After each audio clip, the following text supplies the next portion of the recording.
വചനമൊഴി October 21. വചനഭാഗം 1 തെസ്സലോനി 4:9-12, യോഹന്നാന്റെ സുവിശേഷം 11:1-16. വിശുദ്ധ യോഹന്നാൻ അറിയിച്ച നമ്മുടെ കർത്താവ് ഈശോ മിശിഹായുടെ പരിശുദ്ധ സുവിശേഷം.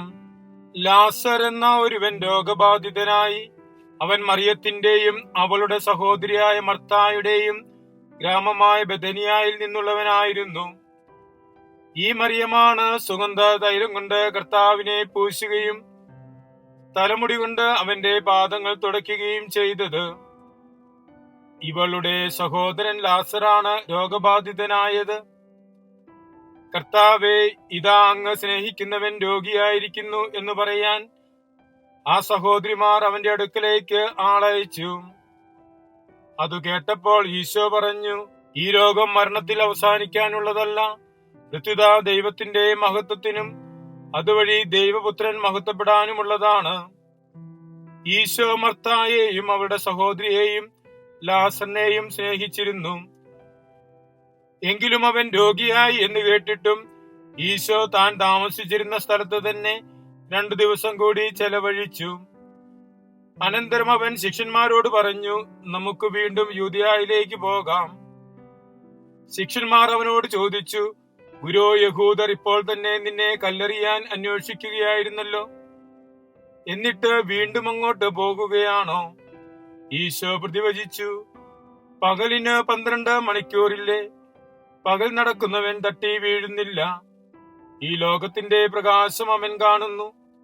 രാത്രി നടക്കുന്നവൻ തട്ടി വീഴുന്നു, കാരണം അവന് പ്രകാശമില്ല.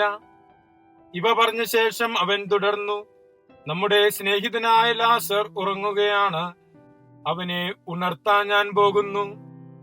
ശിഷ്യന്മാർ പറഞ്ഞു, കർത്താവേ, ഉറങ്ങുകയാണെങ്കിൽ അവൻ സൗഖ്യം പ്രാപിക്കും. ഈശോ അവന്റെ മരണത്തെക്കുറിച്ചാണ് സംസാരിച്ചത്, എന്നാൽ നിദ്രയുടെ വിശ്രമത്തെക്കുറിച്ചാണ് അവൻ പറഞ്ഞതെന്ന് അവർ വിചാരിച്ചു. അപ്പോൾ ഈശോ വ്യക്തമായി അവരോട് പറഞ്ഞു, ലാസർ മരിച്ചുപോയി. നിങ്ങൾ വിശ്വസിക്കേണ്ടതിന് ഞാൻ അവിടെ ഇല്ലാതിരുന്നതിനാൽ നിങ്ങളെ പ്രതി ഞാൻ സന്തോഷിക്കുന്നു. നമുക്ക് അവന്റെ അടുത്തേക്ക് പോകാം. ദീദിമോസ് എന്ന് വിളിക്കപ്പെടുന്ന തോമ അപ്പോൾ മറ്റു ശിഷ്യന്മാരോട് പറഞ്ഞു, അവനോടുകൂടെ മരിക്കാൻ നമുക്കും പോകാം. ഈശോയിൽ സ്നേഹമുള്ളവരെ, ജീവന്റെയും മരണത്തിന്റെയും മേൽ അധികാരമുള്ളവനാണ് മിശിഹ എന്ന പ്രബോധനം നൽകുന്നതാണ് ലാസറിന് പുനർജീവൻ നൽകുന്ന ഈ സംഭവം. കർത്താവിന്റെ മുമ്പിൽ മരണം നിദ്ര പോലെ ഒരു യാഥാർത്ഥ്യമാണ്. നിദ്രയിൽ നിന്ന് ഉണരുന്നത് പോലെ മരണത്തിൽ നിന്ന് എല്ലാ മനുഷ്യരും ഉണരും. ഈശോ മിശിഹായാണ് ജീവനെയും മരണത്തെയും മരണശേഷമുള്ള ജീവനെയും നിയന്ത്രിക്കുന്നത് എന്ന തിരുവചനം നമ്മെ ഓർമ്മപ്പെടുത്തുന്നു.